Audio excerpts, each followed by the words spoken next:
서병수 의장이 새 비대위 출범을 위해서 필요한 전국위 소집은 응할 수 없다라면서 제동을 걸고 있습니다.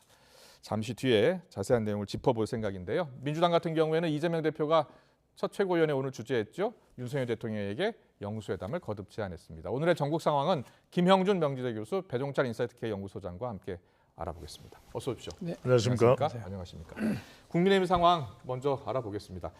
자, 지금 서병수 의장이 국민의힘 비대위 전환에 대해서 다시 한번 지금 전환을 추진하고 있는데 안 된다라고 지금 이야기하고 있거든요. 서병수 의장이 오늘 지금 저하고 질문 답변했는데 어떻게 들으셨어요?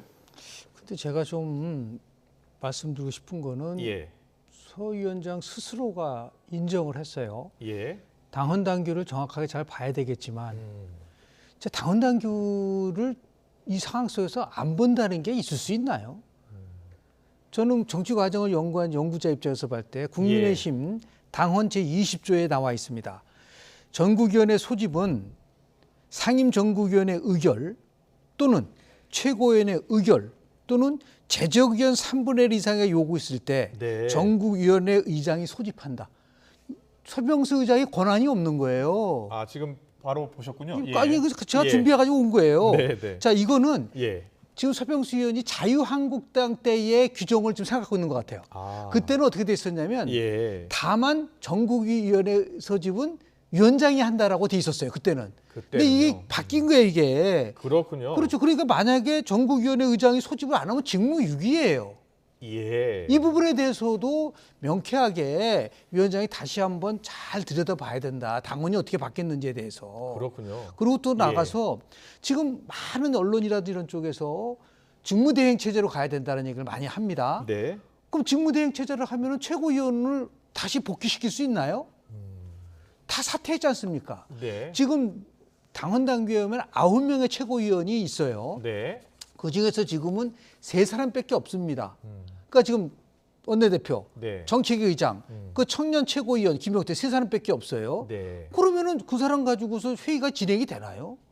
그럼 도대체 직무대행 체제를 했을 때 기본적 조건을 어떻게 충족시킬 거가는 아무도 얘기 안 하면서 그냥 새로운 지도체제로 가야 된다는 얘기만 하면은 예. 비대위 체제로 가면 안 되고 최고위원 체제로 간다면 그럼 최고위원에 대한 거리에 대한 거는 어떻게 보충하죠? 다시 당헌 당규를 찾아봤습니다. 네. 그랬더니 19조에 나와 있어요. 전국위원회에 19조 4항에 최고위원 거리 시 최고위원을 선출한다고 돼 있습니다. 전국위원회에서 추가로 뽑으면 된다라고 이야기하더라고요. 여기 돼 있는데 그러면 예. 최고위원 선출을 어떻게 할 것이냐? 규정이 없어요. 그러니까 이게 지금 대한민국의 집권당이라고 하는 뭐 민주당도 마찬가지지만 당헌 당규가 왜 그럴 수밖에 없냐면 이런 아직 비상적인 상황을 한 번도 생각하지 못했기 때문에 예. 그렇다고 초유연이기 한다면 때문에. 최고위원이 거리됐을 때 이 선출하는 방식에 대한 것들도 논의를 한 다음에 비상대책위 체제를 만들 거고 아니면 비대위를 이런 논의는 없이 그냥 무조건 새로운 지도체제로 가야 된다고 얘기하면 더 혼돈이 올 수밖에 없다는 거죠. 네, 그럼 교수님은 당원 당규 바꿔서 새로운 비대 체제로 가는 게 지금 맞다고 보세요? 지금 현 상황에서는요. 예. 그 방법밖에 없다고 보는. 다만 아. 국민들의 신뢰를 더 얻기 위해서는 권성동 원내대표가 물러나고 네. 새 원내대표가 선출된 다음에 그 새 원내대표가 중심이 돼서 새로운 비상대책위를 만들 수 있는 당헌 96조 1항서부터 포함해서 개정을 한 다음에 아. 상임전국위원회로 가고 그래도 안 될 경우에는 네. 새로운 방법 이렇게 뭔가 절차상으로 나름대로 로드맵을 만들어 놓고 가야 되는데 지금은 그냥 주장만 있지 해결책이 나와 있지는 않다. 그러면서 좀 답답한 상황이 아닌가 생각합니다. 네, 배종찬 소장님은 생각은 어떠세요? 저는 좀 다른데 예. 그렇게 된다면은 그것도 새로운 비대위를 만들기 위해서 지금 비상 상황을 보완해서 법적인 당헌 당규의 미비점을 보완해서 새 비대위를 구성한다는 거 아니겠습니까? 근데 이건 재판부의 이번 가처분 판결문의 내용 취지하고도 달라요. 그러니까 절차상 하자를 지적한 것이 아니거든요. 예. 그 판결문을 읽어보면 결과적으로는 이준석 대표의 자리였던 곳이 돌이킬 수 없는 상황으로 전개되는 것에 대해서 법원이 차단을 한 겁니다. 그래서 부분 인용이라고 이야기하는 것은 비대위 해체를 이야기한 판결문의 내용은 없어요. 하지만 주호영 비대위원장의 직무는 정지한 겁니다. 왜냐하면 그렇게 되면 조기 전당대회를 할 수가 있고 이준석 대표는 되돌아갈 자리가 없는 거예요. 그러니까 저는 원래 자리대로 돌아가면 돼요. 왜 이 대안도 없는 이른바 위인설법을 하면서 무리하게 전개해야 될 이유가 없는 거죠. 여론도 동의하지 않는 것이죠. 그러면 지금 서병수 의장 이야기대로 새로운 원내대표를 뽑고 다시 직무 대행 체제로 가는 게 맞다고 보시는 거군요. 아니 그러니까 서병수 이게 뭐 굉장히 김영주 교수님이 당헌 당규에 대해서 잘 분석을 해주셨습니다. 근데 네. 그 당헌 당규를 떠나서 심지어는 전국위원회 위원장 자리에 앉아 있는 인물이 난 동의 못한다. 난 그거 해서 새 비대위 가는 거 동의하지 않라는 것 자체가 파장 아니겠습니까?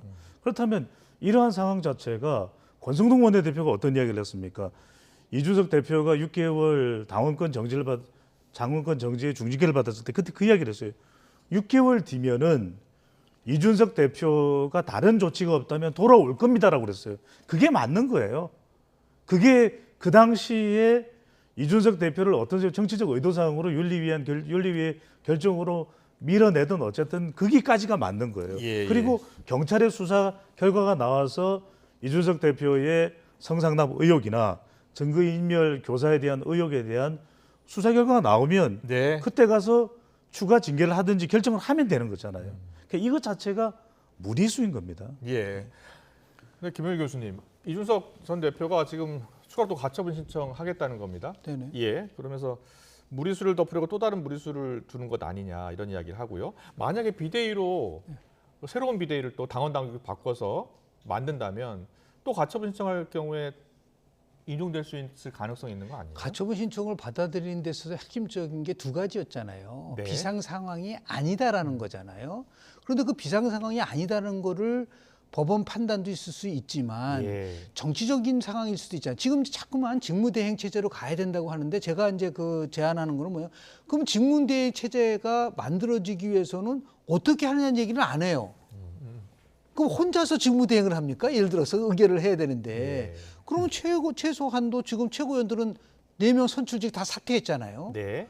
그러고 나서 지금 있는 사람은 3사람밖에 없으면 이거를 어떻게 최고위원을 선출할 것인가에 대한 논의가 있어야 되잖아요. 그래야지 이게 직무대행 체제로 가는데 네네. 그런 내용은 없이 그냥 권성동 원내대표는 물러나고 직무대행 체제로 가서 다시 최고위원 체제로 가자라고 하는 그냥 목록상의 방향만 얘기했지 세부적으로 그러면 어떻게 갈 것이라는 것은 안 나와 있단 말이에요.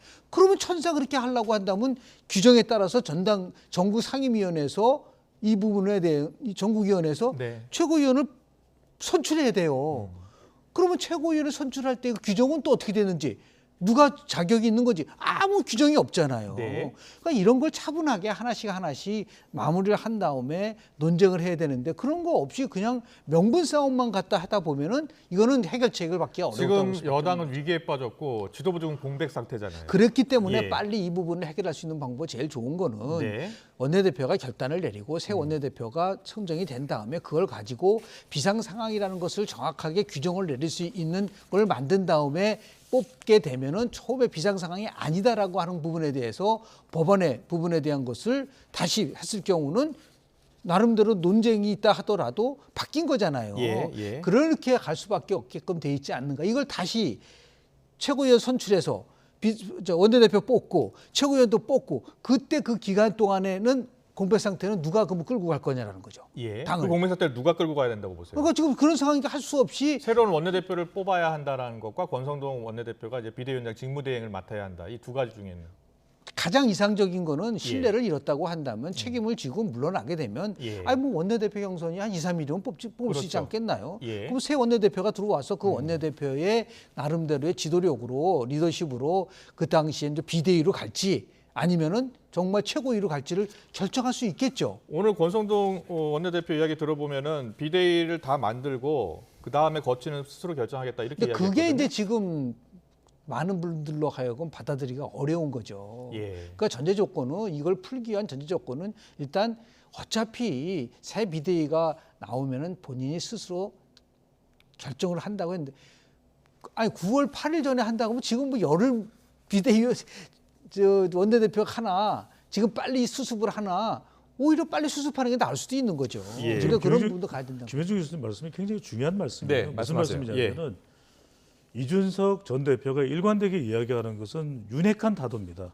그러니까 물론 이제 최고위 구성이 되고 또 비대위 구성이 되는 것은 또 중요한 일이겠죠. 하지만 더 우선적으로는 권성동 원내대표가 직무 대행을 하고 있는 지금의 상황을 받아들이지 못할 겁니다. 네. 왜냐하면 계속해서 이야기하고 있는 것이 일관되게 이야기하고 있는 것이 윤핵관 얘기를 하고 있고 또 하나는 국민 여론도 지금 윤석열 대통령이 윤핵관과 거리를 둬야 한다는 이야기가 나오고 있거든요. 예. 그리고 지금 의원들 사이에서도 권성동 원내대표에 대한 신뢰는 거의 땅에 떨어진 셈입니다. 그런데 이제 윤핵관이 주도하는 다수의 의원들이 포진하고 있는 의원총회에서는 당연히 그래 권 의원이 그래도 지금 이걸 마무리를 해야죠. 이런 이야기가 나올 수밖에 없는 것이거든요. 오늘 아침 윤석열 대통령이 기자들의 질문에 당원이나 의원들의 공통된 의견을 따르는 것을 존중해 주는 것이 맞다라고 표현했잖아요. 그렇죠. 예. 그러니까 윤석열 그게 대통령은 권성동 원내대표를 이렇게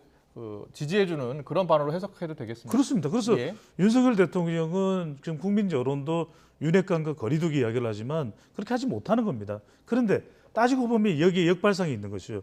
그래도 권성동 원내대표가 물러나고 나면 이준석 대표도 태도가 달라질 수밖에 없어요. 왜냐하면 여론이 이번에는 자 권성동 원내대표가 아직 물러났지 않아요? 예. 라고 할 때 공은 또 이준석 전 대표에게로 넘어가게 되는 것이죠. 네, 알겠습니다. 오늘 국민의힘 상황은 정말 어디로 튈지 모르겠어요. 상황을 좀 더 지켜보고요. 오늘 이재명 대표 이야기 해보겠습니다. 오늘 첫 최고위원회의를 주재하면서 이제 공식 일정 시작했죠. 윤석열 대통령에게 다시 한번 영수회담을 제안을 했습니다. 어떤 이야기 했는지 듣고서 이야기 나누겠습니다. 이 어려운 경제 현실, 민생의 위기 앞에서 이 민생의 후퇴를 막고 민생의 개선을 위해서 총력을 다하겠다 이 말씀을 다시 한번 드립니다. 이를 위해서 윤석열 대통령께 다시 한번 공식적으로 영수회담을 요청드립니다. 민생 앞에 여야와 정쟁이 있을 수 있겠습니까? 여야가 초당적으로 머리를 맞대고 의논을 해야 된다고 생각합니다. 네, 이재명 대표는 전당대회가 끝난 뒤에 수락연설에서도 영수회담을 제안한 바 있습니다. 그러니까 오늘 또 제안했기 때문에 두 번 제안을 한 겁니다. 교수님, 영수회담 제안했잖아요. 네. 두 차례나요? 제안한 이유는 어디에 있고 성사 가능성은 어떻게 보세요? 단골 메뉴죠, 영수회담. 저는 뭐 개인적으로 대한민국의 잘못된 것 중에 하나가 영수회담이라고 저는 봅니다. 예. 아니 대통령하고 여당 대표가 만나서 다 처리하면 국회가 있을 필요가 뭐가 있죠? 국회의원 300명 들 필요 없어요. 그리고 또 하나는 지금 이재명 대표가 얘기하는 민생을 우선해야 된다는 것에 대해서 전적으로 동의를 합니다. 예. 그런데 저 앞에 나와 있는 윤석열 대통령이 다시 한번 요청을 하면서 민생 앞에 여와 정쟁이 있을 수 있겠는가 얘기를 했는데 그 다음 거를 들어보면은 진짜 민생을 챙기려고 하는 것이냐. 뭐라고 얘기했냐면 감세 안 됩니다. 복지 후퇴 안 됩니다. 그리고 무조건 평화로 가야 됩니다. 이렇게 나오면서 만나서 과연 합의점을 도출할 수 있나요? 예. 완전한 제로 상태에서 우리도 요구하지 않겠다. 정말 무엇을 위한 한 것이냐 해야 되는데 앞에서는 뭐 민생 얘기하고 뒤로 내려가면 내려갈수록 현 정부에 대한 정책을 조목조목 계속 비판하는데 그게 어떻게 영수회담을 통해서 해결될 수 있나요? 지난 2013년도 출범했던 박근혜 정부 때 당시도 추석 앞두고 나서요. 김한길 당시의 대표하고 국회에서 만났지 않습니까? 엄청나게 그 국정원 그 댓글 조작 의혹 사건 때문에 예. 그때 김한길 대표가 뭐랬어요? 말은 많았지만 정답은 없었다라는 얘기를 가지고 그 다음에 더 악화됐어요. 그러니까 이런 것들이 영수회담이 마치 뭔가 큰 일을 한 것처럼 되지만 너무 지나치게 정치적 상징성만 갖고 있는 부분들이 있기 때문에 예. 그거보다는 이제는 국회가 중심이 돼서 문제를 풀어갈 수 있게끔 의원들에게 자율성을 주고 의원들에게 훨씬 더 많은 권한을 줘서 여야가 함께 머리를 맞대고 할 수 있는 의회 민주주의로 빨리 복원을 해야 된다고 봅니다. 예. 예를 들어 미국에서 여야 영수회담 들어보셨어요? 단 한 번도 저는 들어본 적이 없어요. 당대표가 없으니까. 예. 그런 면에서 좀 더 우리가 좀 솔직해지고 필요고 정직해질 필요가 있지 않을까 생각을 좀 합니다. 네. 미국의 경우는 좀 다른 것 같습니다. 상권 분립이 되어 있는 상황에서 뭐 하원 의장이 됐든 또 뭐 당대표의 차원이 아니더라도 오바마 대통령이 얼마나 공화당의 중진들을 만나서 여러 차례 오바마 케어를 비롯해서 그런 각고의 노력을 하는 모습 보기 좋은 거죠. 예. 그래서 오바마 대통령을 높게 평가하는 겁니다. 오히려 이런 영수회담이라고 하는 그 뭐 표현보다는 네. 고리타분한 표현보다는 서로 간에 만남 또 협치 이런 건 얼마든지 좋은 일 아니겠습니까? 오히려 윤석열 대통령이 먼저 하분이 됐든 하분 이것도 좀 너무 상투적이지 않습니까? 뭐 이렇게 인형을 하나 보내든지 해서 이 화합과 협치의 상징의 인형이에요. 예. 이러면서 뭐 핑크 대지 이런 걸 보내서 그럼 서로 웃으면서 그래요? 빨리 만납시다. 윤석열 대통령이 전화할 수도 있고 뭐 따봉 체리 엄지척 따봉을 보낼 수도 있고 근데 이건 기대죠. 뭐 이렇게 일이 일어날 것 같지는 않아요. 그런데 예. 이걸 통해서 통합과 협치를 하고 민생 우선을 하고 여소야대 정국을 풀어나간다면 이보다 좋을 일이 있습니까? 그것만으로도 윤석열 대통령의 지지율은 올라갈 텐데 안 할 것 같아요. 왜냐하면 지금 내부 갈등이 이 여야 모두 심각하거든요. 그러면 예. 이럴 때는 외부 전면전입니다. 네. 결과적으로는 우리는 바라지 않지만 국민들은 원하지 않지만 윤명 대첩으로 저는 성큼 가고 있어요. 윤명 대첩으로 가고 예. 있다고요? 예. 근데 실제로 보면은 이재명 대표가 퇴행 독주에 맞설 수밖에 없다고 정의를 내렸잖아요. 예. 또 하나는 왜 못 만나냐면 지금 이재명 대표를 둘러싸고 있는 여러 가지 사법적인 의혹들이 있는데 지금 사법 리스크를 많이 얘기하고 예, 있잖아요. 예. 이런 상황에서 만날 수 있나요? 그건 잘못된 시그널을 줄 수가 있다. 예를 들어서 대통령하고 대표, 특히 지금 의혹을 받고 있는 야당 대표가 만나서 뭔가를 진행을 하다 보면은 이건 또 다른 자신의 지지층에 엄청난 파열음을 가져올 수 있는 부분들도 있기 때문에 예. 아마 쉽게 만나기는 어려울 거라고 보고요. 만약에 만난다면 나름대로 지금 여당의 지도 체제가 어느 정도 안정화되고 나서 그리고 나서 당 두 대표하고 대통령이 만나는 그런 과정으로 갈 수밖에 없는 구조가 되지 않을까. 여야 대표와 대통령이 같이 그렇습니다. 만나는. 네. 예. 근데 저는 그것조차도 쉽지 않을 것이다. 왜냐하면 우리가 삼국지 보면은 예. 조조유비는 좋은 이야기를 합니다. 하지만 결국 밑에서 장비와 여포는 싸우잖아요. 왜냐하면 지금 최고위원으로 당선된 박찬대 의원 찐명계로 분류가 되고 있거든요. 예. 예. 김건희 특검법 하자는 거잖아요. 오늘 근데 최고위원회에서 그렇게 이야기했습니다. 만날 수 있습니까? 예. 만나기는 어려워지는 거죠. 그렇군요. 알겠습니다. 그런데요, 오늘 윤석열 대통령 지지율이 나왔는데 소폭 상승했습니다.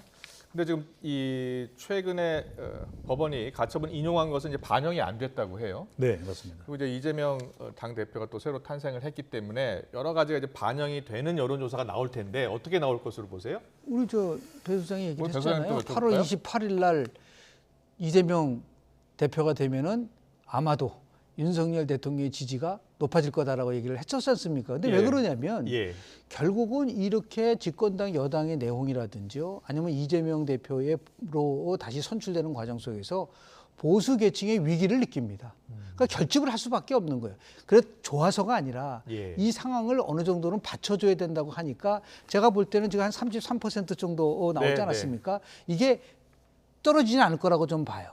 그래서 한 35, 37 정도까지는 올라갈 수 있는 게 결국은 여야가 격렬하게 대결하고 그리고 뭐 지금 얘기하는 윤명 대첩이라고 얘기하는데 네. 윤명 대첩이 시작이 되면 자연스럽게 보수층이 결집을 하는데 결국은 키는 누가 들고 있느냐?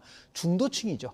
이 중도층이 누구의 손을 들어주냐에 따라서 40%로 넘어갈 수 있느냐 아니면 그대로 30%대로 고착하느냐 그런 좀 국면에 접해 있지 않을까 생각을 네. 합니다. 30% 고착이냐 아니면은 더 넘어서서 40% 넘어갈 것이냐 어떻게 예상하세요? 당분간은 저는 30%대 지지율로 조금 더 올라갈 수 있는데 그게 왜냐면 아직까지도 윤석열 대통령의 지지율이 국민의힘 지지율보다 낮은 편입니다. 그러면 전쟁을 하게 되면 일단 정당이 먼저 결집을 하거든요. 그러니까 그렇군요. 국민의힘 지지율까지는 올라갈 것이기 때문에 35%대 내외에 중반대까지는 올라갈 수밖에 없다. 그 다음은 저는 중요한 것이 결국 중도층도 중요하지만 이 싸움을 지켜보는 MZ 세대도 상당히 저는 민감하게 움직일 수밖에 없을 것이거든요. 이 속에는 또 이준석 대표가 있는 것이고 또 배우자 간의 상호접도 전쟁입니다. 김건희, 김혜경의 또 부부 대첩입니다. 네. 부부 대첩 이야기까지 나왔네요. 그거는 뭐 솔직한 얘기로 얼마나 많은 영향을 줄지에 대한 거는 이제 경험적으로 우리가 분석을 좀 해봐야 되겠지만 말이죠. 20, 30대에서 저는 이제 조금 입장을 달리하는 게 이준석 사태 때문에 20, 30대가 돈다는 데 대해서는 저는 동의하지 않아요. 왜냐하면 지금도 보면은 30대, 40대의 지지율이 굉장히 낮는데 네. 30대가 10%대밖에 안 돼요. 그런데 왜 그러냐면 30대는 두 가지 이유 때문에 지금 윤석열 대통령 후보가 이재명 후보에서 30대는 더 많이 얻었어요. 20대는 네. 더 적게 얻었습니다. 예. 그러니까 뭐 이준석 대표 때문에 20대를 가져왔다는 거는 논리적으로 성립이 안 되죠. 표로상으로는. 예. 그런데 30대가 가장 고민하는 거는 금리 인상입니다.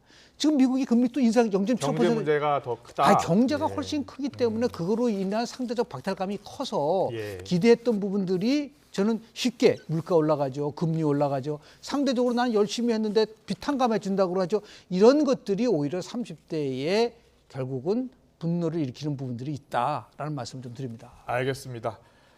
네, 정치적으로 여당이 큰 위기를 맞고 있고요. 또 민주당은 또 새로운 당대표 이재명 대표 체제로 전환이 됐습니다. 오늘 전국 상황은 김영준 명지대 교수, 배종찬 인사이트K 연구소장과 함께했습니다. 잘 들었습니다. 네, 고맙습니다. 고맙습니다. 고맙습니다. 감사합니다.